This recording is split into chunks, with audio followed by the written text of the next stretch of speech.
It all begins when portals appeared and monsters came out spreading chaos, and then the hunters awakened. 7 hunters created noble families, but one guy reached the top without any divine help, all on his own. The protagonist became famous in the East as a miracle warrior who walked alongside shadowy skulls, but the noble families and the stars soon decided his existence was a great threat to the established order. With that, we see an entire city being consumed by raging flames, as if it were a real inferno. Many warriors were defeated, as they were sent there just to take down the invincible hero. Then, the famous magic family made their grand entrance with a huge banner in the middle of the chaotic scene. The protagonist was on the ground, holding a broken watch, while he was badly hurt in the chaos. He was struggling to breathe, and his face showed the extreme exhaustion from the grueling battle. Even kneeling and with a missing arm, the warrior still kept a steady gaze on his opponent. Filled with rage, the young man cries out against the old mage named Dmitri for causing all that destruction.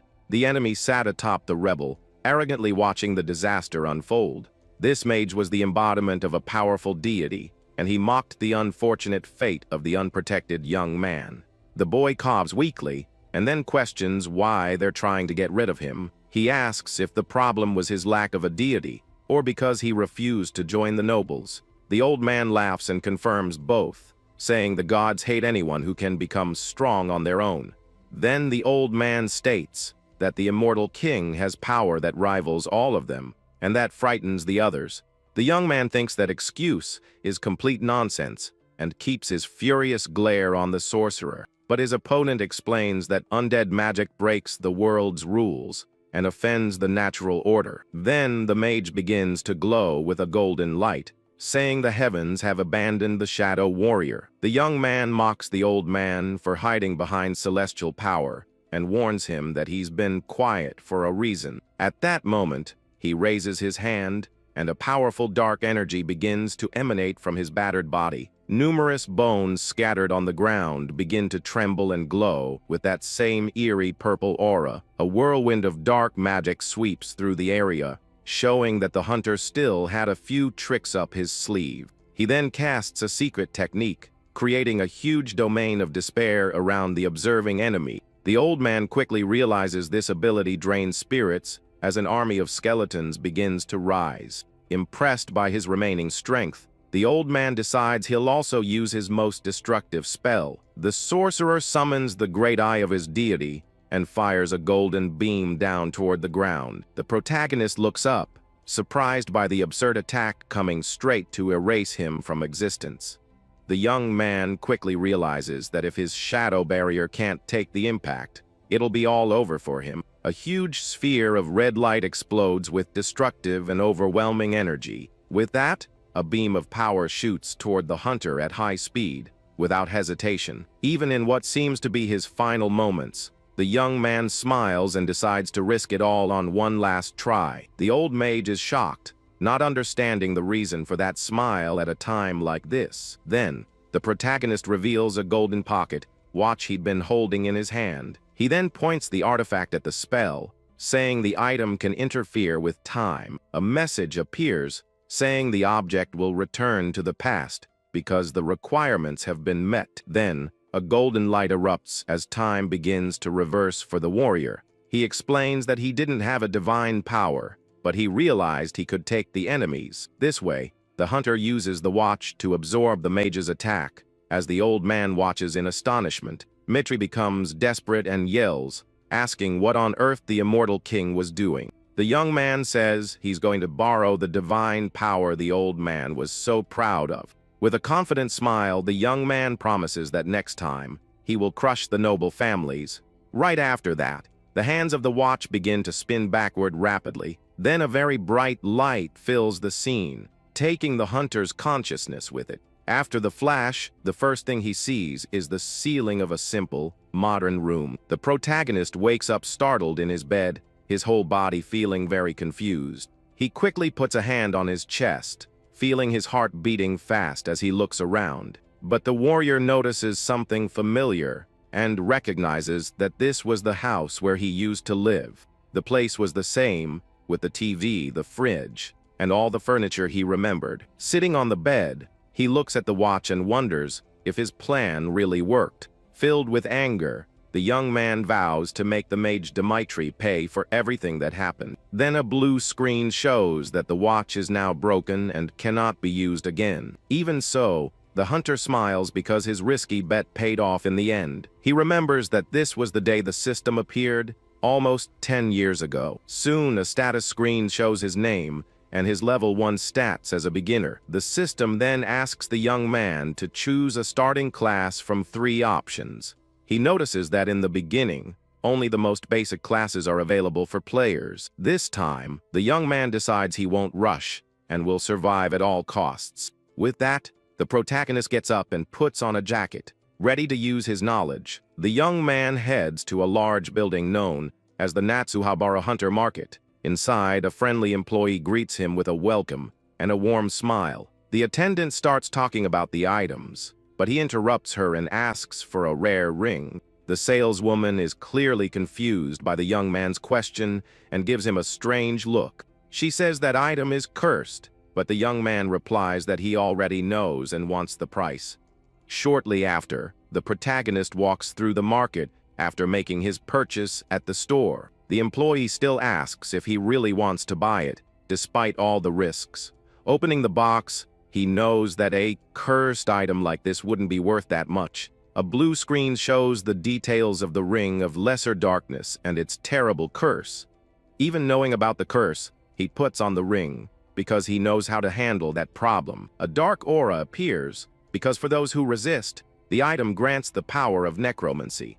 With a wicked smile, he feels the dark energy flowing through his entire body now. Suddenly, he's transported to a dark and gloomy place, like an endless void. Inside, he faces the ring's curse head on without showing a hint of fear. The curse manifests as a golden vision of his arch enemy, Dimitri the Mage. The protagonist faces the image of the old man, unfazed by his imposing presence. The ghost of the mage taunts him, saying he's been abandoned by the stars in the sky. The golden apparition extends a hand to launch its power against the young man's mind. The enemy says that even after returning to the past, he will never be able to truly defeat him. With that, a massive attack of light rains down on the young man to break his spirit. He smirks as the system blocks the mental attack from the ring's curse. The attack is repelled by his passive skill called Clear Mind, which protects him. A new message appears, saying he successfully passed the ring's test. With the victory, the dark scenery begins to shatter around him, and everything vanishes. The necromancer's power finally awakens, and a blue flame appears in his eye.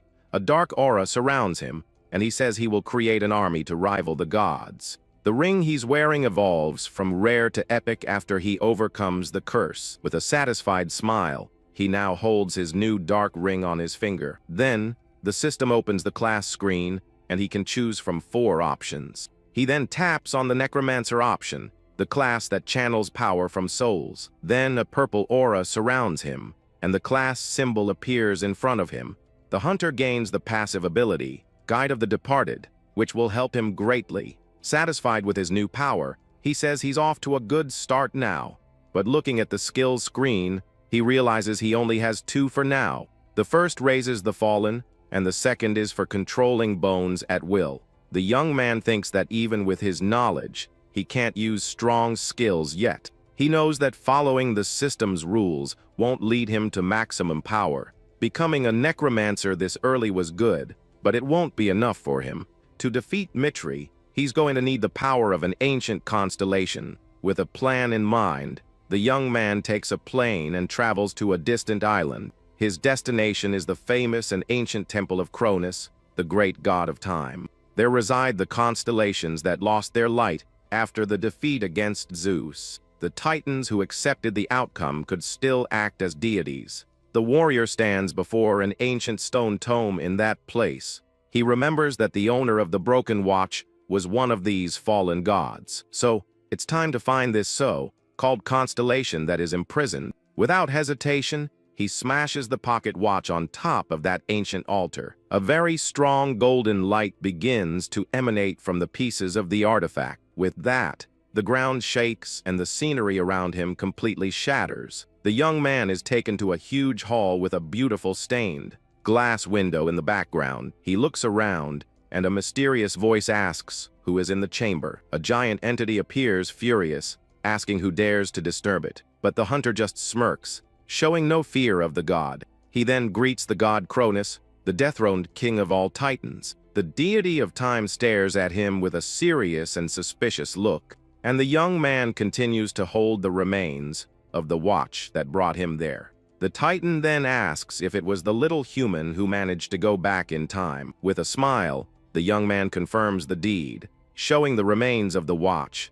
The entity praises him but questions why he was awakened from his slumber. He reminds him that Cronus lost everything to Olympus and is now just a forgotten name. With a wicked smile, the young man asks if the ancient god doesn't want revenge. The god is surprised and, with a serious look, asks the young man to repeat what he said. The hunter proposes that the god become his constellation to get his revenge. Angrily, Cronus says that a human could never help a god with their revenge. The young man continues to hold the broken watch in his hand during the conversation. He reveals that he already reached the 9-star rank on his own, and Zeus is on his list. In addition, all 7 great noble families are also his enemies now. By destroying them, Olympus would lose its influence. But Cronus finds this ambition small. The god notes that even after regressing, he chose the path of a necromancer. The young man says that might be true for the god of time,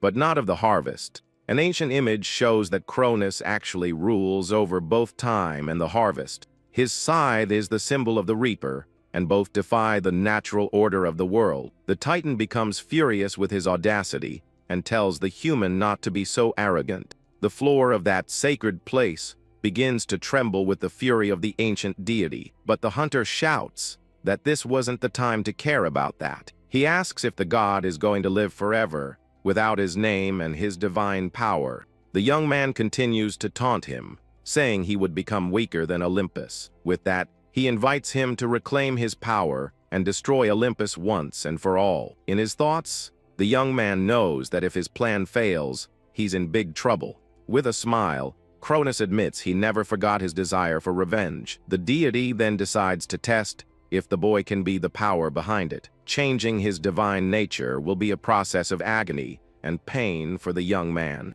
If he can endure the ordeal, the god promises to become his constellation. The protagonist is shocked to realize the test is starting right now. With that, Cronus extends his hand and names him as his new saint and representative. The hunter is stunned and speechless upon hearing he's become the saint of a god. A golden aura surrounds the young man's body as he receives the constellation's sacred power, but the power of darkness and the sacred energy begin to conflict within him. He knows that if he passes out now, he'll lose his only chance to have a god by his side. Cronus just observes the young man's test of endurance with a cold, imposing look. Despite the intense pain, the hunter strives not to give in to the pressure of that power.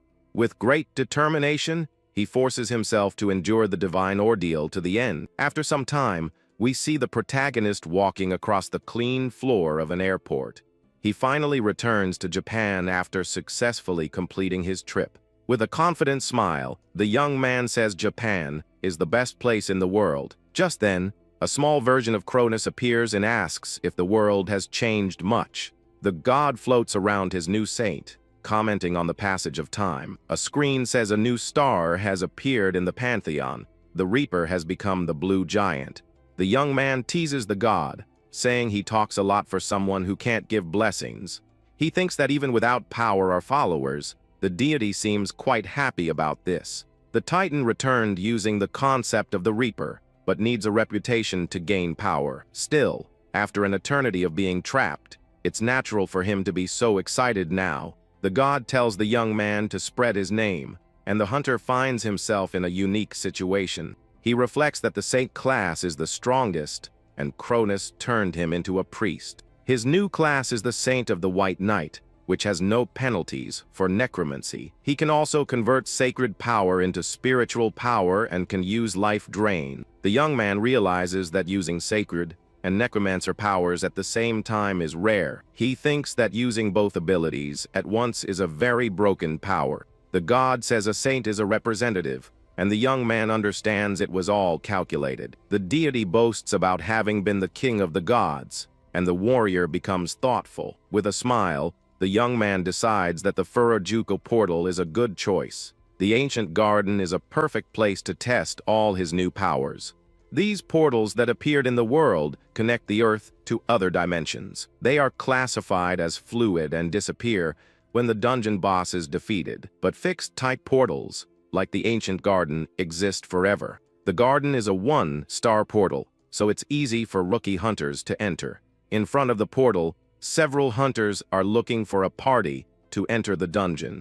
Our protagonist just observes all the activity with a serious look. Just then, a group approaches him and invites him to join them on the mission. But the young man refuses the invitation right away and continues on alone to the portal. The hunter who called him is a bit embarrassed, but understands his decision. Then a member of the group questions if the rookie will be okay in there alone. The girl on the team tells them not to worry, since it was his choice to go solo, but the warrior knows that at this level, he can handle himself just fine alone. With that, he enters the dungeon, and a screen announces that he's in the ancient garden. He walks calmly through the forest and notices that the place is very quiet. He soon understands this is the classic setup for a surprise attack. With a smile on his face, the young man realizes his first prey is already near. Suddenly, he looks up and sees a monster leaping toward him with everything it has.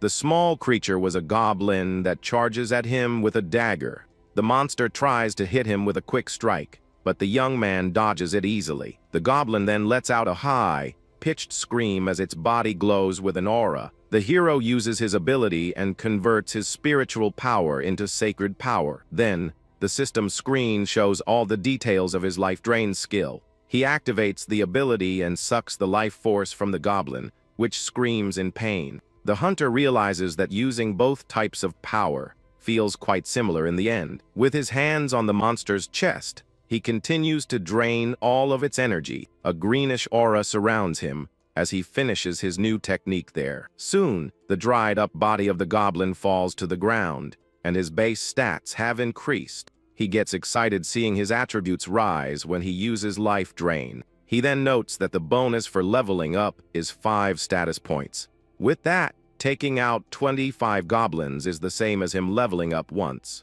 After the hunt, little Cronus appears floating beside his contractor. The deity asks if he liked the power, and the young man confirms it's incredible. The god shows off proudly, and the young man admits he was right about that. Now that he has a body, he gets ready and says the show is about to really begin. A green energy comes out of the defeated goblin's eyes as the spell starts to work. With a wicked smile, he activates the skill and commands the body to answer his call. Then, a skeletal hand with a dark aura begins to rise from the ground. The goblin's body then begins to slowly levitate under the effect of necromancy. Little by little, the creature rises from the ground, its appearance completely changed. The hunter is satisfied to see his new minion standing and ready to obey. The system announces that the zombie's rate is high and its stats have increased by 97%.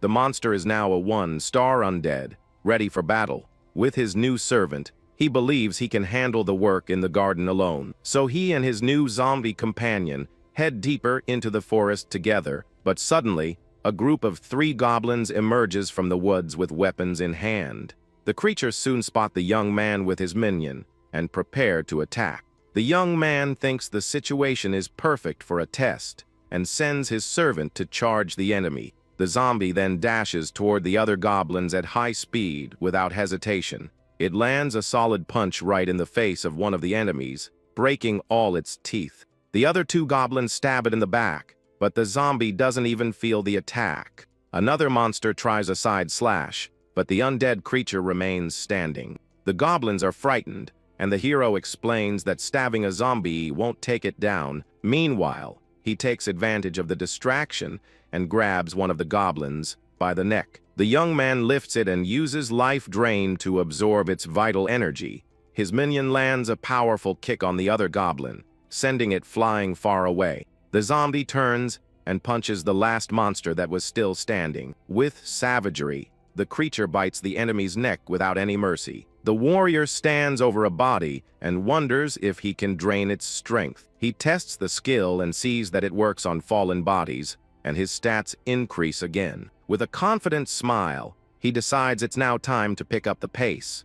There's a saying that defeating the first enemy is half the battle. In other words, the hardest part is always creating the first undead. The young man uses his magic and orders all the other bodies to answer his call. 4 more zombies rise with high stats, ready to obey him. With a satisfied smile, he knows this is what he really wanted. His new zombies charge forward, and he confirms that being a necromancer is the best. The undead creatures soon surround the other goblins in a brutal attack. One of the zombies is stabbed, but it doesn't even feel the enemy's blow. The little goblin panics. When it sees attack had no effect, the monster screams in fear as it faces its end for the first time. Then, the undead servant savagely bites the enemy to finish it off. Cronus appears and says the contractor should fight with more dignity, but the young man says this is how necromancers fight and tells him to get used to it. He reaches the limit of 20 controllable undead at the same time. With his magic,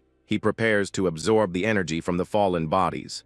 Then the hunter forms a small army of zombies to help him there. Right after, he sends his minions running into the forest. Suddenly, a fire arrow from an archer flies toward the monsters. One of the goblins is hit squarely by the surprise attack and lets out a scream. The protagonist stops his servants and becomes alert to the new presence. He then tells the person to stop hiding and show themselves at once. Slowly, the mysterious hunters emerge from behind the trees in the woods. The group that invited him before appears and asks who he really is. Cronus is curious, and the young man recognizes those people from his past. He remembers they are the famous twin shadow hunters. The young man reveals that they were the ones who tried to eliminate him before his regression. The girl's name is Yuka Rendo, and she is a very skilled archer, and her brother's name is Yuma Rendo, and he is a very strong warrior. The young man comments that they don't seem as strong as he remembered. He notices they are still 1 star, and now have 1 more member. He decides not to attack them, as they only accepted a job in the past. One of the twins then asks if he is the one controlling the zombie. The hero knows that the necromancer class isn't well known around here yet. He confirms the undead are his servants and shows them off with pride. The young man gets a brilliant idea as he looks at the group of hunters. He thinks he needs carriers and that they probably just want money. With that, he approaches the trio and offers them a job, leaving the leader confused. He proposes that they collect the magic stones for an 80-20 split. The 3 hunters look at each other in silence, seeming very suspicious of the proposal. The forest around them remains calm as the group discusses the offer. The archer and the other guy tell the leader not to trust the strange necromancer. Our hero just watches calmly from a distance, waiting for their decision. He finds their discussion quite noisy and continues to wait for the final answer. The group's leader then shouts that he accepts the deal, surprising his companions. But he asks for a 50-50 split in return to be more fair. The hunter offers 70-30 as a final proposal, and the other reluctantly accepts. The guy from the team asks if their senpai is sure this is a good idea. The leader explains that if the guy wanted to, they'd already be lifeless on the ground. He believes that following the young man will earn them much more money than usual. After some time hunting, one of the guys feels completely exhausted. He falls to the ground asking for a break because he can't collect any more stones. The archer also sits down against a tree, saying she's at her absolute limit. The group's leader looks at the mountain of stones they managed to gather. He knew from the beginning that this hunter was no ordinary guy. The hunt went far beyond what he imagined, and the necromancer cleared everything. The hero points to more bodies, saying they are very profitable there. Tired, the group's leader asks if they can't take a short break, but the hunt continues, and his zombies take down another goblin without mercy. He then points to another body and tells them to go over there to collect. With a smile, He tells them not to rush, leaving the hunter speechless. The three are now certain that this guy is not a normal human being. After a while, the young man says, "It looks like they've cleared the whole area." With the mission accomplished, he decides to take a look at his current stats. A screen shows that all his attributes have increased significantly after the hunt. He is satisfied because his stats went up by 212 in 3 hours. Now that his level has increased, the young man heads deeper into the forest. It was time to go after the dungeon boss to finish things up. But soon a group of stronger goblins with a shaman appears in his path. The creature's leader says a foolish human has finally arrived in his domain. The protagonist scoffs, saying an idiotic goblin thinks he's the king of the place. The female hunter warns him that he's the southern chief, and it's better not to provoke him. With a glowing eye, the monster orders its servants to bring the human to his knees. The horde of goblins charges with full force, and the chief orders them to devour the young man. But the young man remains calm, as his army of zombies is ready for action. One of the undead minions charges forward, but ends up being surprised by the enemy. The monster then manages to stab the zombie in a quick and accurate attack. The blow pierces through the servant's body, which falls to the ground. The system announces that the number of active familiars has decreased to 19. With a cold look, the necromancer commands the fallen body to answer his call. A skeletal hand soon emerges from within the goblin that was just defeated. The new zombie rises, and his number of minions returns to 20 again. The newly created undead then attacks its former horde companions. Without hesitation, it bites another goblin's neck in a very savage scene. The group is shocked to see him turn the bodies into his servants. The shaman prepares to use its magic and grabs an item from its waist. It raises a skull staff and begins to cast a powerful spell. Then, the monster slams the staff on the ground, and a totem of courage inspires the goblins. The creatures get stronger, and their eyes glow with a red power. The chief boasts that his totem weakens enemies and strengthens allies. But a zombie shatters the totem, and the young man asks what that thing on the ground was.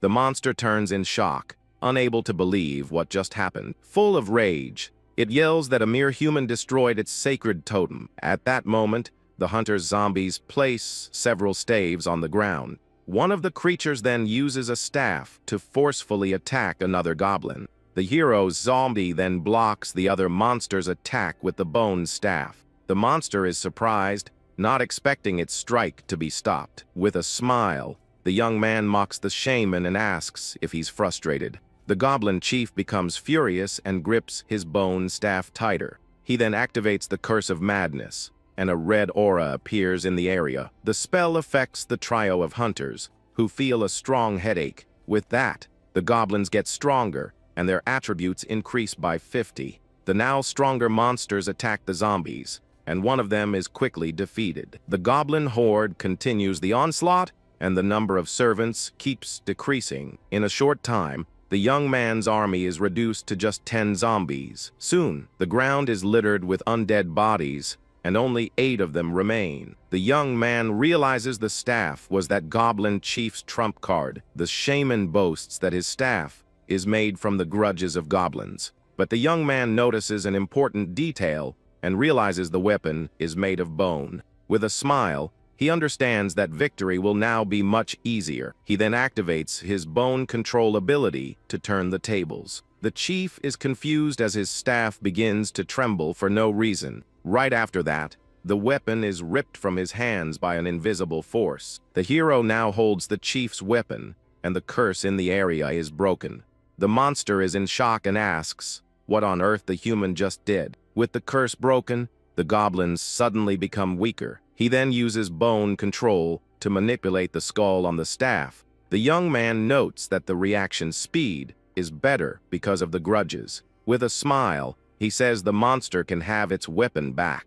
Then, he throws the staff with full force toward the startled chief. The creature is frozen in fear, unable to react to the attack. The staff then pierces through the goblin's chest with overwhelming force. The monster looks down and sees the skull of its weapon in its chest. It falls to the ground lifeless, and the young man uses life drain on its body. Since it was a boss, the power he absorbs is much greater than usual. Suddenly, the protagonist turns with a slightly surprised look on his face. Then, the group of hunters stares back at the young man, not understanding anything. He then kneels and begins to collect the goblin chief's blood in a vial. He forgot that life drain had almost used up all the fallen monster's blood. With that, he leaves the cleanup to the trio, and the leader hesitantly agrees. The hunters look at the field full of bodies, unable to believe it all. Soon, the scene changes, and we're back in a very modern city. Then the young man's foot finally steps out of the bright blue portal. He is now back in the real world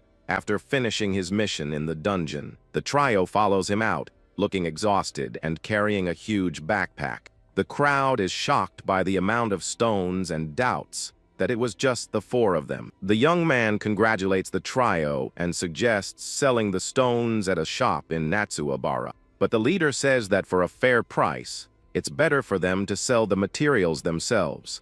The hero questions if he can trust people he just met today. The group is upset, but he says it was just a joke to tease them. He then asks how much they think they'll earn, and the answer is 6 million. At that moment, the young man takes the skull staff from their backpack. He comments that the weapon will probably be cheap, and the leader doesn't understand. The staff is cursed and only for priests, giving spiritual power and confusion. The young man explains that priests can't use spiritual power, so it's useless to them. With that, he decides he'll keep the staff, and the leader is very surprised. The young man confirms and asks them to deduct the value when they settle the accounts. But the leader refuses, as they would have never gotten the item on their own anyway. The hero asks if the other two agree, and they say they follow the leader. With a smile, he thinks that's exactly what he likes about that team. He arranges for them to enter the dungeon again, and the group eagerly accepts. The next day, they enter the ancient garden again for another hunt. The protagonist watches his zombie defeat another goblin with ease. With a serious look, he turns to the group and asks if they can still go on. The trio is collapsed on the ground in exhaustion, surrounded by bodies and magic stones. The group's leader says he can't take it anymore, and that their bags are already full. So the young man tells them to go on ahead, and the hunter agrees with relief. The protagonist, now alone, continues to walk through the forest with his army. Cronus questions why he sent them back, and he asks if it was that obvious. He explains that he doesn't want anyone to see what will happen from here on out. With that, he heads to the northern part of the ancient garden, a darker place. The vegetation there is denser, and the atmosphere is much heavier than in the rest of the portal. Suddenly, some red eyes glow from within the bushes of that forest.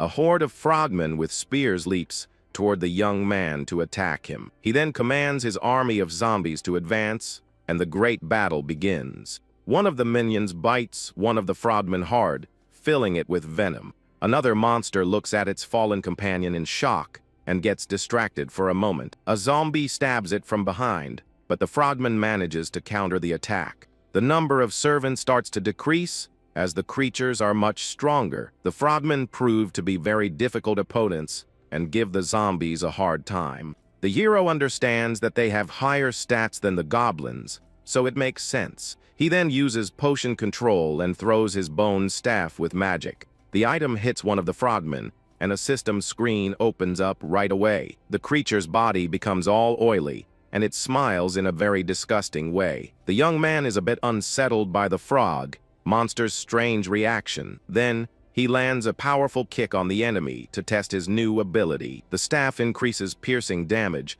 with spiritual power infused in it. With that, the young man prepares to finish off the rest of the enemies there. He uses bone control to launch several stakes at the frogmen. He realizes that moving the staff and creating zombies consumes a lot of spiritual power. With the frogs defeated, he prepares to use his necromancy on the bodies. He feels a bit tired but knows he can still handle it. Right after, a huge army of undead frogmen rises. One of the new minions punches a monster that was still standing. With that, a system screen announces that the young man has leveled up to level 6. With a smile, he says he'll soon return to his pre-regression state. He warns that the Sorcerer King can wait, because he'll take care of him soon enough. His objective now is the secret area in the middle of those ancient ruins. With his army and Cronus, he walks toward the center of that mystical place. He then takes out the heart of a frogman that he saved before the fight. Cronus asks what he's going to do, but the young man tells him to be quiet. Then, he pours the goblin shaman's blood over the monster's heart. With the ritual, the heart begins to glow with a strong greenish light. Holding the magical item, he prepares for what is about to happen. With a wicked smile, he says he's going to access a secret area of the portal. The system announces that the secret has been discovered, and he is being moved to another location. Right after that, the hunter is taken to an ancient trial arena. He stops in the middle of the dirt arena and observes the place carefully. The young man remembers finding the place before but couldn't enter at the time. With his servants, he approaches the portal of light in the center of the arena. Suddenly, a giant paw with sharp claws comes out of the portal. The young man is a bit surprised by what just came out of that portal. Then, a screen announces that the trial only allows one person to enter. The system asks him to prove his worth, and the young man prepares for the test. A giant draconian emerges, and the system says the time limit is 10 minutes. That place was created for constellations to choose hunters. Elite soldiers from the dragon's army were placed in the trials there. Cronus doubts his contractor will last even 10 seconds in the trial. The god suggests finding a new saint, and the young man gets very annoyed by that. He says that even if it's a draconian, it should be at a 1-star level. The creature then stomps its foot hard on the ground, preparing for combat. The monster faces the hunter and his small army of frogmen. The young man asks for a moment to modify his minions, leaving the creature confused. He jokes that even villains wait for the hero to transform before a fight. His undead servants look terrified by the modification he's making. The system informs that the undead have been successfully modified using plague blood. They are now plague zombies and can be generated again if the conditions are right. Cronus is shocked by the action, and the young man boasts about having been a 9-star necromancer before. With a smile, he says he's ready for combat and tells the enemy to bring it on. The draconian then faces the army of frauds with a look full of fury and contempt. Without wasting time, the creature charges forward with impressive speed to attack. The new zombies then leap into the air to intercept the giant monster in its path. The plague creatures soon surround the draconian in a coordinated and brutal attack. They cling to the enemy's body, and the beast lets out a roar of pain and anger. One of the minions bites the monster's shoulder hard to fill it with venom. Even with the servants attacking it, the giant remains standing without showing weakness. With a powerful punch, it explodes one of the zombies in a cloud of green blood. The system announces that he has been affected by the zombie's level 12 poison acid. The young man explains that he converted the fraud's strength stats into a powerful poison. The creature becomes furious and starts to brutally crush all the other minions. With a powerful stomp, the arena floor cracks from the force of the blow. The beast lets out a deafening roar and runs toward the hunter with all its might. The young man praises the monster's resilience and uses spiritual power in his staff. With that, he creates an energy shield to protect himself from the draconian's attack. He notes that even with the poison, the enemy's strength is still absurdly high. The shield breaks, and the young man is thrown far away by the impact of the blow. With a victorious roar, the beast prepares to deliver the final blow to the hunter. But the young man activates bone control, and the staff's skull glows with power. The staff flies at high speed and pierces the side of the monster's body. The giant creature screams in pain as it's hit squarely by the surprise attack. Taking advantage of the distraction, he sends his remaining zombies to attack at once. The minions charge and bite the body of the draconian, which is wounded and distracted. The monster roars in anger and pain as the zombies continue to poison it. Soon, the giant's body turns completely black from the frogman's poison. Even poisoned, it still manages to crush one of the zombies with its strength. The draconian then crushes another zombie with its sharp claws without mercy. With a smile, the young man says it was a good fight, but it has now come to an end. Kneeling on the ground, the giant lets out a final roar of pain and despair. The skull staff is then pulled out of the giant creature's body. The hero takes his weapon back. While observing the monster fallen on the ground, he slowly approaches the defeated enemy to finish the combat. With a gesture, he prepares to use one of his strongest abilities. He activates Life Drain and absorbs the remaining energy of the giant monster.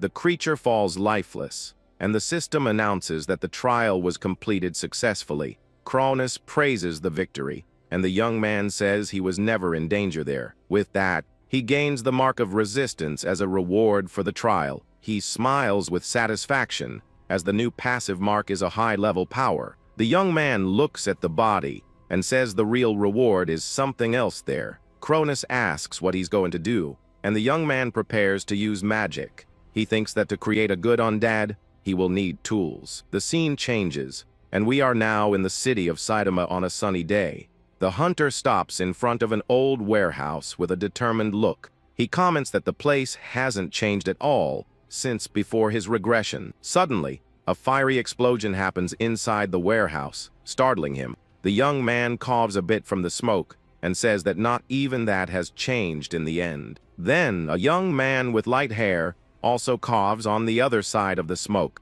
With a smile on his face, the necromancer knows he has found the right person. The young alchemist emerges from the smoke, not understanding what is happening there. He is Kenya Shinyani, the greatest alchemist in all of Japan at that time. The hero approaches and asks if the young man has a moment to talk. He introduces himself as Ryoga and asks to use the alchemy tools. The alchemist is visibly annoyed by the stranger's sudden request, but the young man says it won't be a win if he just borrows them. He reveals that he knows about the research on the mid-grade healing potion. With that, he offers to help, leaving the alchemist very confused. Inside the laboratory, we see various pieces of equipment and colorful test tubes. On top of a table, there is a large, detailed alchemy cauldron. The alchemist is shocked and wonders how he stabilized the potion. The hero explains that he would have only figured it out on his own in a few years. With a smile, he picks up a scalpel and asks if the other wants to test it. Without hesitation, the young man cuts his own arm with the sharp blade. Right after, he pours the red liquid from the potion onto his cut. The wound heals instantly, and he shows his healed arm, looking very smug. With a smile, the alchemist is amazed by the power of that potion. He asks if it really worked and praises the incredible result. The young scientist tries to grab the test tube to analyze it better, but the necromancer pulls the item away from him with a smirk. He asks if the other is curious about the formula, and he quickly confirms. With a wicked look, the young man asks the other to help him with a favor. He proposes that they work together, and that he will teach him new recipes. In return, the profit split will be 60-40 in the young man's favor. The alchemist thinks that the other has already fallen into his trap, as he predicted. With a wicked smile, the young man says that he is now his new partner. Then, the ring on his hand glows, and he prepares to use necromancy. The body of the giant draconian appears lying on the laboratory floor. The scientist is in shock and asks what on earth that thing is. The young man explains that he is going to process the body because he is a necromancer. He then invites the other to help him in the process of creating the zombie. But the alchemist refuses because they haven't signed any contract yet. He lets him use the space, and the necromancer agrees with a mocking look. The young man explains that the other's distrust is normal because of his past. He had the credit for his work stolen and was forced to resign. The deity complains about the betrayal, and the young man says the gods are all the same. He says the other hesitates because he hasn't yet seen what he's truly capable of. With that, he offers to help so the other can see his power with his own eyes. With a serious look, the young alchemist stares back at the necromancer. He then agrees to the proposal and hands him one of his tools. The hero asks him to melt 5 mana stones in the right proportion. Soon, the young man hands over the ready liquid, and the other is surprised by his speed. The necromancer praises his talent, and the other wonders what he will do. With the liquid in hand, he pours it over the draconian's body on the floor. He explains that he carves formulas and curses into the bones to improve the zombie. For this, he needs to repeat the process of applying the layers several times. The two then begin to work hard and non-stop on the monster's body. The alchemist yells in exhaustion as he continues to grind the items without rest. After a while, the hunter says the long process is finally over. He stretches, and the other shouts that it's actually been 3 days. The scientist wonders who on earth this guy is with so much power and stamina. Even as a 1-star, he moved the heart of a body with just his mana. He understands that the young man defies logic, but his ability is real. The protagonist turns and repeats the proposal of 60-40. The alchemist then accepts the hunter's initial offer without further hesitation. He explains that it would take him 2 years to finish the healing potion alone, but with the young man's help, it's a different story, so he decides to cooperate. With a smirk, the necromancer is satisfied with the result. He says he expects great things from his new alchemist and partner. Now he needs a soul to serve as the core for the fallen dragon. With a plan in mind, the young man takes out his phone and makes a call. He asks if the group received the money and offers them a new job. The scene changes, and we are now in a forest near the border. Suddenly, the group of rookies appears and asks if he called them there. The hunter tells them to follow him, and the trio agrees to the order right away. They walk through the woods, and one of them says the place is dangerous and full of monsters. The hero says he just wanted to pay his respects to an old acquaintance of his. With a watchful eye, he looks for something among the trees of the forest. The group continues to follow the hunter through the tall woods very cautiously. Suddenly, the protagonist stops walking and notices something strange in the air. Right after that, they spot a lone orc on guard in a clearing. The trio warns him that the creature is 2-star and very dangerous, but he decides to test the performance of his new processed bone weapon. With that, he activates bone control, and the weapon launches a blade of energy. The gold bone releases a dark aura and a frightening power. The orc then reacts and throws its spear with all its strength in his direction. The spear flies at high speed to intercept the necromancer's attack. With a smile, he understands that the spear won't stop his magical blow. He scoffs, saying that unfortunately for the monster, the attack won't miss. The bone blade then shatters the spear's tip with absurd force. The blow hits the orca's shoulder, which screams in pain from the attack's impact. The young man says he aimed for the heart, but that the creature has good resilience. The monster then rips the piece of the weapon from its shoulder with great anger. Even wounded, the creature tries to use the rest of the spear to attack the young man.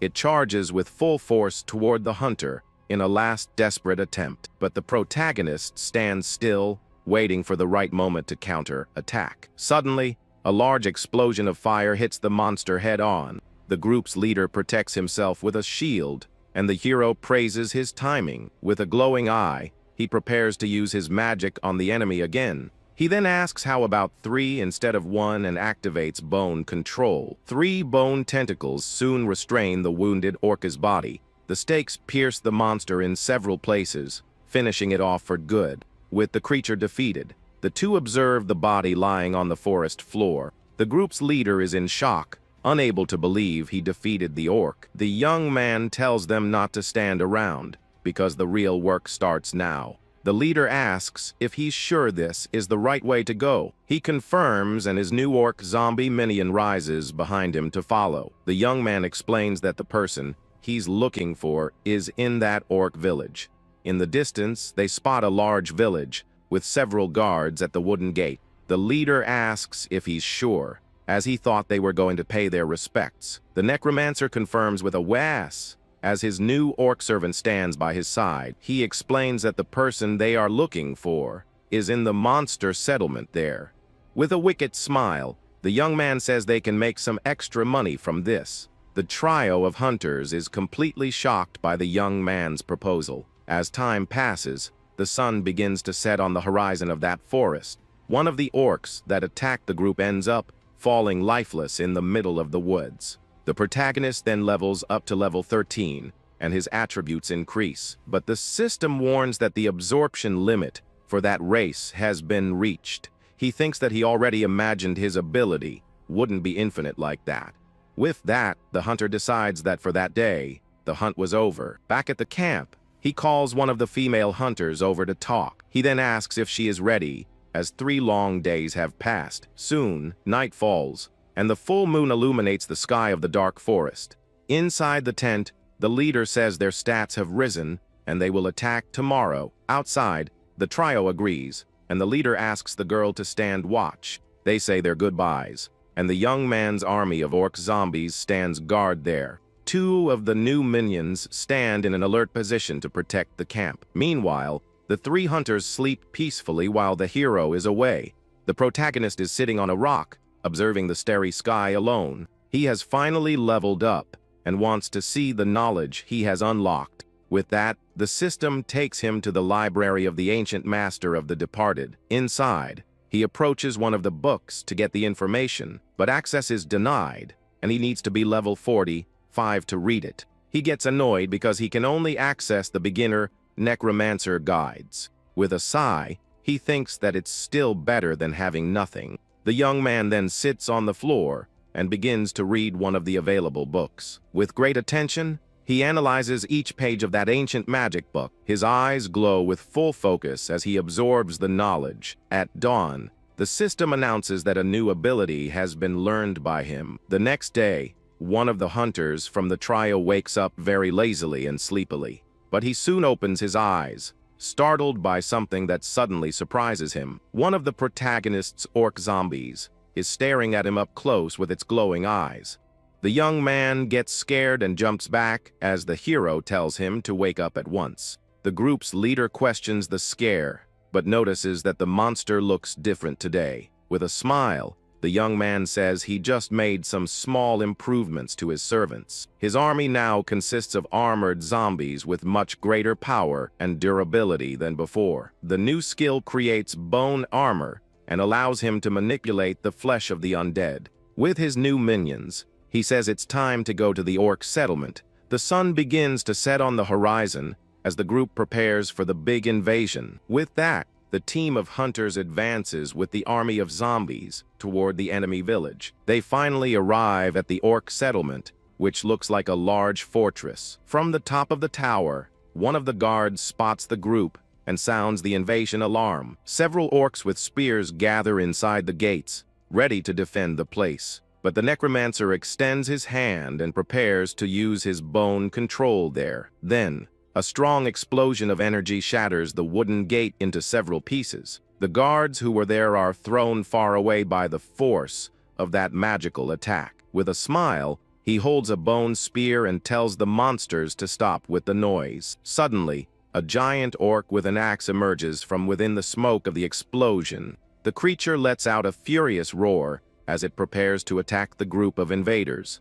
From the top of the walls, several orc archers appear and prepare their bows to shoot. A shower of arrows is then fired toward the hunters without any mercy. The group's leader then uses an energy shield to protect everyone from the attack. The team's archer also gets ready, and her crossbow begins to glow with flames. She then fires a flaming arrow that multiplies and hits several enemies. One of the monsters is hit squarely in the chest and screams in pain from the fiery attack. The hero smiles with Cronus by his side and says it wasn't bad at all, as they're just getting started. With that, a horde of orcs rushes toward the invaders to crush them. Then the young man commands his army of armored zombies to advance into combat. One of his minions dashes forward and lands a powerful punch on an enemy's face. Then, the zombie fires a beam of blue energy that hits one of the monsters squarely. With a smile, he finds the result better than expected and says the reading was worth it. The other orcs are completely terrified upon seeing the power of their new enemies, but the young man warns that this was just the beginning of the real battle to come. The horde of orcs then charges with full force toward the necromancer's zombies. One of the minions defends against an orc's blow with its reinforced bone shield. The monster then lands a powerful blow on the zombie's armor with its axe. With that, the system announces that the armor has been damaged and its defense has decreased. He then uses his magic and prepares to repair his servant's armor. Then, the zombie's armor is repaired, and its durability increases again. Right after, he uses Flesh Ripple to pin the enemies to the ground. The flesh then pierces the chest of one of the orcs, who wasn't expecting the attack. The other orcs start to eat the flesh that is on the ground and on their bodies. The group's leader observes everything and is shocked by the young man's intelligent strategy. He realizes that the young man's skill management is on another level. The zombie's flesh sticks to the orcs' feet, preventing them from moving. With the enemies trapped, the zombies move back to await the next step. The giant orc chief becomes furious upon seeing his servants being easily defeated. He then begins to release a red aura, and his body starts to change. The system warns that Berserk mode has been activated, and the danger level is critical. With a smile, the hero says the orc chief is finally getting serious. The orc chief unleashes a wild rage, and his body swells with a red power. The system announces that Berserk mode has been activated, and the danger has evolved to a special level. But the hunter smiles, as he was tired of waiting for the monster to fight seriously.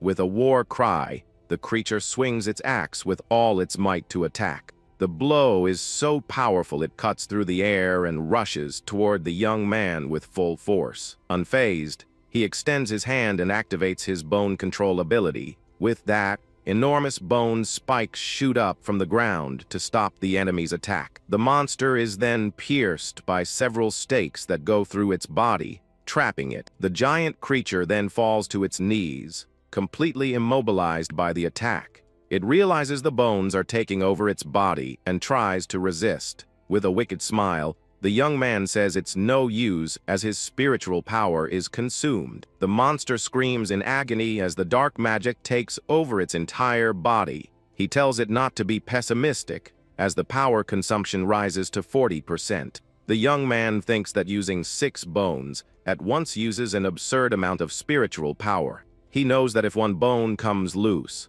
the monster will move, and thinks about aiming for the heart. With that, the hunter decides to use bone control again for the final attack. His spiritual power reaches 68, and a bone spear hits the orc. With the direct hit to the chest, the monster finally falls to the ground, defeated and still. The young man is out of breath, as the fight consumed almost all his spiritual energy. He then extends his hand and activates Life Drain to recover his strength. A white aura surrounds him, and his spiritual power recovers to 74. With a confident smile, he feels refreshed and ready for the next battle. The other orcs see their fallen chief and are paralyzed with pure fear at the sight. One of them shouts for everyone to run, and the entire horde begins to flee the village. But the young man won't let them escape, and his eye glows with a green light. He activates Flesh Ripple and traps the feet of the monsters running away. With their feet trapped, the creatures trip and fall on top of each other. Soon, all the orcs who tried to flee are down and immobilized on the field. With a smile, he uses necromancy and raises a new army of armored orcs. And so, the once feared orc chief is now just another figure on the ground. The trio of hunters looks at the fallen monsters and wonders how much money they'll make from this. But the young man picks up the chief's axe and says that it's the real prize of the mission. A screen shows the weapon is the rare blood axe, which gets stronger with blood. With a smile, he says it was worth conquering the orc village in the end. He then hands the weapon to the group's leader and leaves the collecting to them. The hunter agrees and tells the young man to go rest while they take care of everything. With that, the protagonist walks away from the group and heads to another part of the forest. He stops in front of an ancient tree and says he's finally found what he was looking for. The young man then calls out to the hidden person and asks them to come out so they can talk. But the giant tree remains silent and gives no response to the young man. With a sigh, he takes a bone from his bag and prepares to use force. He smiles wickedly as the bone in his hand glows with flames.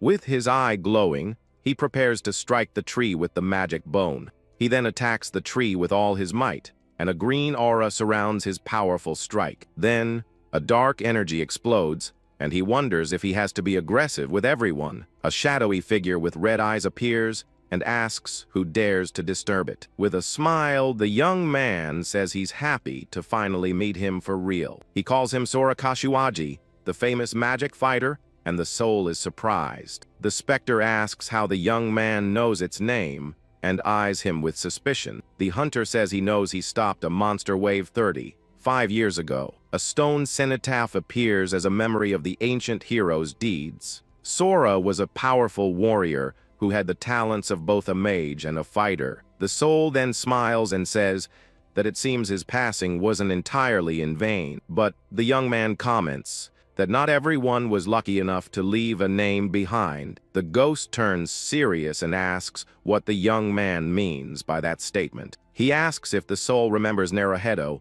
the vice master of an old guild. A scene shows an entire village being consumed by a giant fire. A man on the radio was desperately calling for backup in the middle of the chaos. He was reporting that there were still civilians in the farming district, surrounded by monsters. The man then shouted his own name into the radio in a final plea for help. He screams in desperation that it's impossible and asks for backup to help him there. But the radio replies that backup is not available and they can't provide support. The man falls silent for a moment with a look of pure disbelief and sadness. He understands they were used as bait, so the others could escape through the north gate. A voice on the radio confirms that thanks to them, the main force managed to escape. The warrior becomes furious because they were sent in knowing there were civilians there. The voice on the other end then asks him not to be so pessimistic about the situation. The one who betrayed him says the honor of stopping the monster wave now belongs to the survivors. Filled with rage, the man smashes the radio on the ground, because if you live, you're a hero.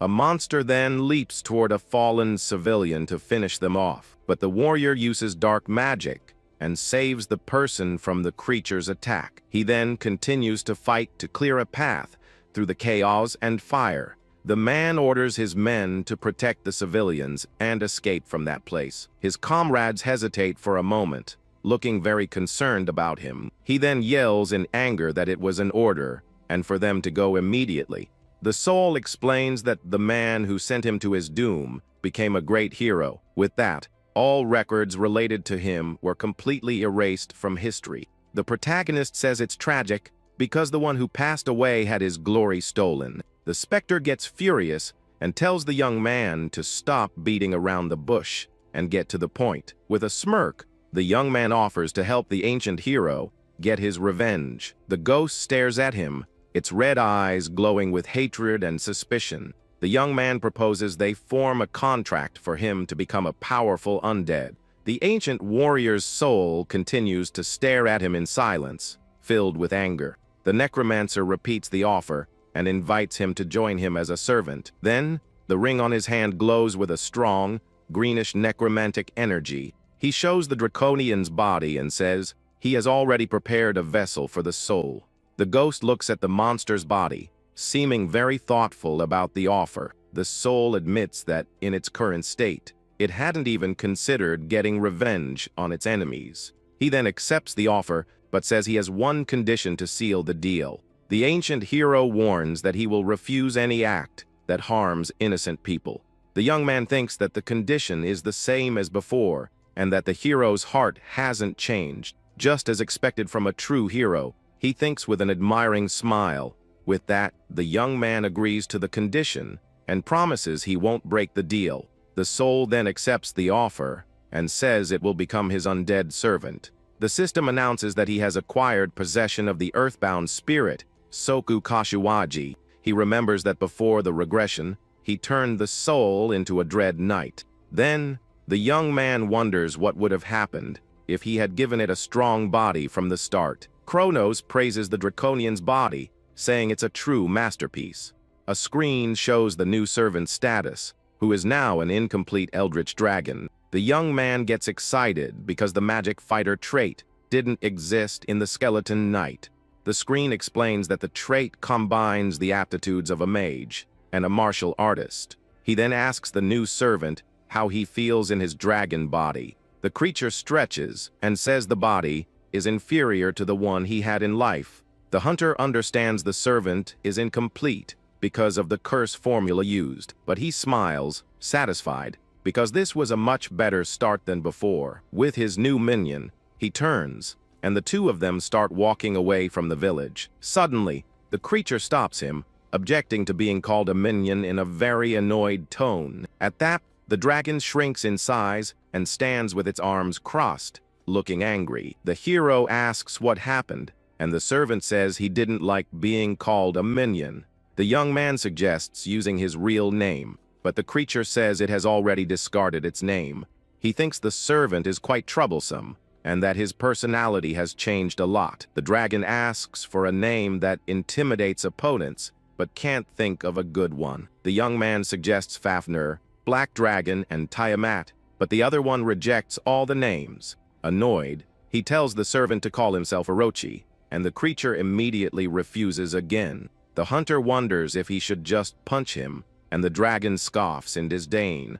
But the creature changes its mind and says the first name, Fafnir, is good enough. The young man sighs exhausted and agrees to call him that before turning to leave. The new Fafnir stops him again and complains that he's practically without any clothes now. He then looks around the orc village, searching for something to wear. The creature grabs a piece of cloth from a tent to use as clothing. The young man wonders if this was the ancient hero's true personality all along. The scene returns to the lab, and the alchemist shouts upon seeing something strange in the night. He gets excited and says the body that was in the solution is now moving. Fafnir says he has obtained a soul, and the scientist goes crazy wanting to study him up close. The dragon thinks the guy is weird and asks if he can punch him, but the young man says no. With a serious look, the protagonist then gets his new partner's attention. He tells the trio they're going back to Tokyo to organize the items, and the group agrees. Back at the lab, the young man prepares to use his necromancer skills. With his magic, he begins to work on the body of the orc's chief he defeated earlier. He sits down and wonders what he should do with that monster's body now. The creature and the scientist watch the young man, waiting to see what he will create. With a wicked smile, he then asks the two of them if they're curious about it. The alchemist panics and says he's not curious at all about the new project, but he can't suppress his curiosity and starts mixing the ingredients. The scientist admits that the young man always manages to exceed his expectations. With a smile, the young man uses flesh separation on the orca's body to prepare it. The magic works, and the monster's flesh slowly begins to separate from its skeleton. Kronos asks if he's going to create another servant, and he says you can never have too much power. The system announces that the completion rate is high, and the skeleton's stats will double. The alchemist then hands him an extract to use in the creation of the new servant. The extract gives the skeleton a specialization in defense, and he thinks he can use it. With a smile, he thinks he can use his new creation as a bodyguard. The new skeleton's feet touch the ground, and it prepares to stand up. A two-star skeleton guard rises, holding two shields to protect itself. He orders the skeleton to protect him well whenever he uses his life drain. The young man praises his new servant for its excellent work and is very pleased with it. The scientist questions him, asking why he decided to create a skeleton this time. He explains that bones don't decay and that he can manipulate them however he wants. The alchemist is impressed that he even thought about the undead's maintenance. He says he needs to leave for a boring errand and asks the other to look after the servant. The alchemist asks, confused, where he's going at this time of night. He explains that he's going to the Pantheon to receive a holy spell, because his level went up. The scientist is left completely speechless upon hearing that unexpected answer. He then panics and asks what on earth a holy spell means. Shocked, the partner asks if the young necromancer was a priest all along.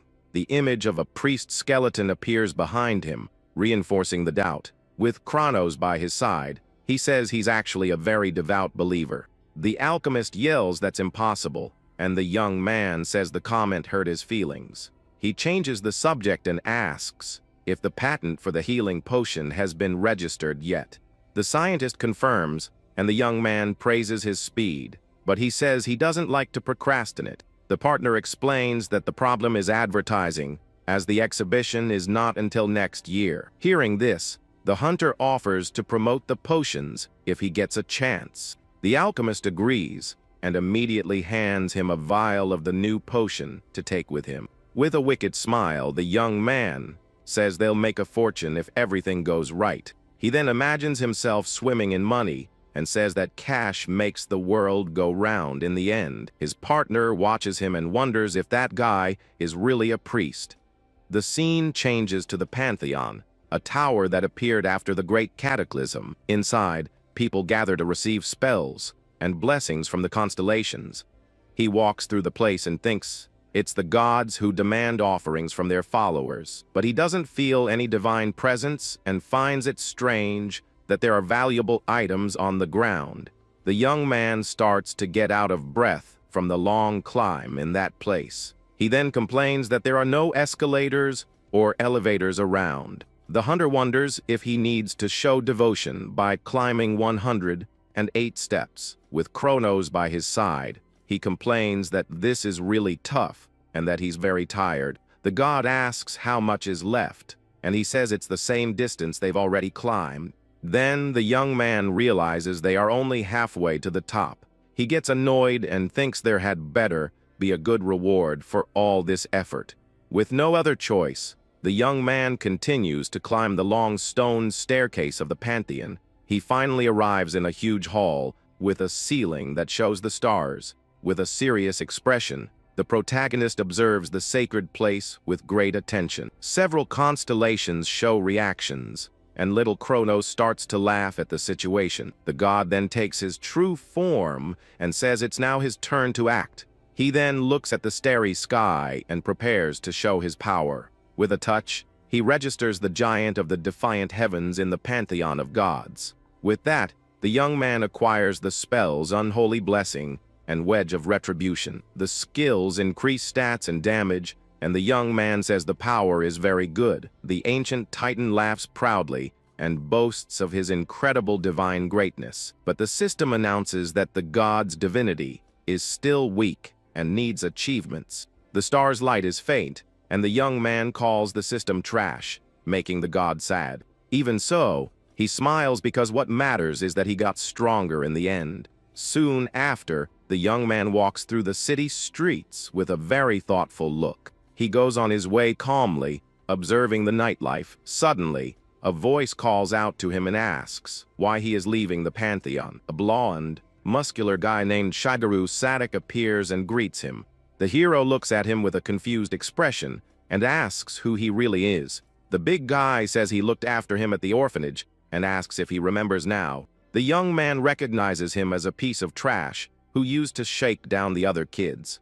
A memory shows the bully holding him by the collar in an old room. He accuses him of having snitched on him to the director and threatens him angrily, but the young man retaliates with a powerful punch to the aggressor's face. Without hesitation, the hunter asks if his nose has healed yet, and the other guy gets furious at the taunt. The bully then calms down and says he almost lost his head for a moment. With a smile, he shows a shiny pin attached to his shirt. The item was the emblem of the famous and powerful Arageri guild from that region. He calls him a low-level hunter and warns that things won't be like they were before, but the young man stares back at him and says that for him, nothing has really changed. The big guy gets angry again and grinds his teeth in a rage at the young man. He then yells at the other not to be so arrogant and gets ready to attack him. With that, the bully moves forward and tries to grab him with his hand to intimidate him, but another man appears and grabs his wrist, stopping the surprise attack. The bully is surprised and tries to explain to his captain what happened. The newcomer then suggests they move to another location and have an official fight. In his thoughts, the man wonders why the young man picked a fight with the guild. The captain asks if they know each other and suggests they let their fists do the talking. The aggressor smiles and says the young man just became a hunter and that it's a joke. But to everyone's surprise, the protagonist accepts the challenge right away. The bully is confused as he didn't expect him to accept so quickly. With a smirk, the young man asks if the other guy is scared of the fight. The aggressor grinds his teeth and yells that he can't take back what he just said. The scene then changes to the Arajeri Guild's affiliated gym in a modern building. In the center of the arena, the two hunters face each other as the fight is about to begin. The young man says he's a priest and that his servant will fight in his place. The enemy scoffs at the summoned beast and shows off his necklace and ring that boost his stats. With a contemptuous look, he says his items won't give him any advantage. At that, the arena's system activates, and a symbol of light appears on the ground. With a smile, the blonde guy prepares for the battle that is about to start. The system announces that a barrier will protect the lives of both fighters, and the match begins. The arena is ready and the system activates for the fight to finally begin. With a smile, the system begins to measure the HP and defense of the hunters in range. It's announced that a barrier will be activated if anyone's life is in danger. The aggressor then mockingly asks if his opponent is scared of the fight. The young hero glares at him with disdain and wonders what on earth the other guy is talking about. Meanwhile, the creature thinks that he never imagined he would run into the Arajeri Guild here. He then gets ready for battle, wanting to see how well his body can hold up. The creature states that against a member of Arajeri, there's no reason to hold back, but the young man asks him not to end it all in one blow, because he wants to test something. The draconic servant then grumbles that holding back is harder for him now. Angrily, the bully shouts that he's going down, and that he'll show him his true place. He charges forward with everything he's got, and prepares a powerful strike with his spear to hit him, but the creature effortlessly blocks the enemy's attack, using only his foot. The aggressor is shocked to see the monster stop his special attack with ease. Unfazed, the blonde man retreats and prepares to use another one of his skills. With a wicked smile, he activates his second form for a piercing attack. Watching, the young man thinks that his servant's reaction time is better than before. The creature asks if the other guy thought such a slow attack could ever hit him. With incredible speed, the draconic one moves his hand to stop the blow again. He catches the enemy's spear with his hand, and the blonde man is in shock at the sight. The aggressor realizes he can't move and becomes paralyzed with pure fear. With contempt, the monster calls him pathetic for attacking without thinking about the next step. He then warns that if this were a real battle, the other guy would already be finished. The creature realizes he forgot what his master asked, and that he was supposed to hold back. But it was too late, and with his hand on his opponent's chest, he prepares to attack with everything. The servant then lands a powerful punch right in the enemy's face. The big guy screams in pain as he's sent flying by the strong impact. The monster says that he cried the last time he got his nose broken in a fight. But the young man comments that this time he only yelled for a second and that he's grown up. The aggressor gets up, filled with rage, and shouts that he's a scoundrel. Furious, the bully charges once more with his spear to attack the servant, but the creature blocks the blow with his foot again, without any difficulty. The impact of the block is so strong that it cracks the entire floor of the battle arena. Even so, the aggressor doesn't give up and prepares another attack with his spear. The monster says that if you use the same move twice, your opponent will read you like a book. With a quick spin, the draconic servant strikes the enemy's leg with his tail. The bone in the bully's leg breaks from the impact, and he feels immense pain. Wide-eyed, the aggressor is in shock at what just happened. The monster then says it's over and prepares for the final blow of the fight. He raises his hand to finish the fallen enemy and end the battle right there.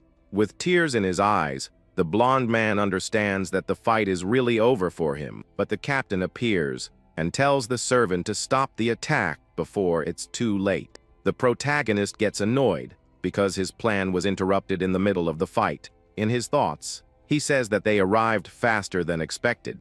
The system then announces the end of the match, with the aggressor down on the arena floor. The captain helps him and says he'll call a priest to heal him as quickly as possible. Just then, The young man appears and says that he already has a priest right there in front of him. The captain retorts that a 1-star healing spell can't fix broken bones. He then asks how the young man plans to heal his injured companion. The young man takes out a vial and says he'll use a medium-grade potion to heal him. The other guy asks if he hasn't seen the news about the mass production of those potions. The bully shouts that he doesn't need any charity and tells the young man to leave. But the young man insists, thinking that he was looking for a way to advertise the potions. With a wicked smile, he says he found the perfect test subject right here. The young man then pours the red potion on the fallen enemy's broken leg. The captain is shocked because the blonde man was healed, and even his bones were mended.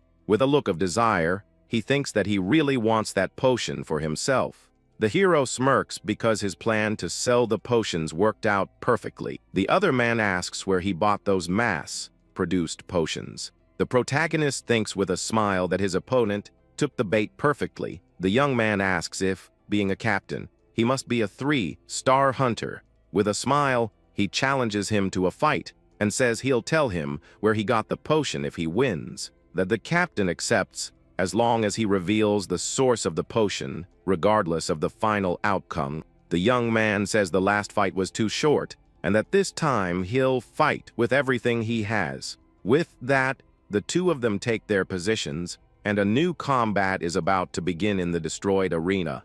The system announces the start of the match, and the captain leaps to attack the servant at once. He uses his 5th form of swordsmanship and strikes the monster with a sharp attack. The man thinks it was impressive that the creature reacted to his swift blow, but he knows there's a speed limit for a body as large as that one. The system announces that the damage has lowered its defense, and the creature feels the pain from the blow. With that, the captain continues to attack the giant servant with his swift strikes. The protagonist watches the fight and thinks that it's going exactly as he had imagined. He understands that a speed-based fight is a terrible matchup for the draconic one, and that's why he used the potion as bait to provoke the guild leader. The creature decides to use the fight to get used to his new, heavy body. The young man praises his servant's attitude, calling him his right-hand man in the fight. He then says that in that case, he can't just stand by and watch the combat. With that, the young man casts Unholy Blessing to strengthen his servant in battle.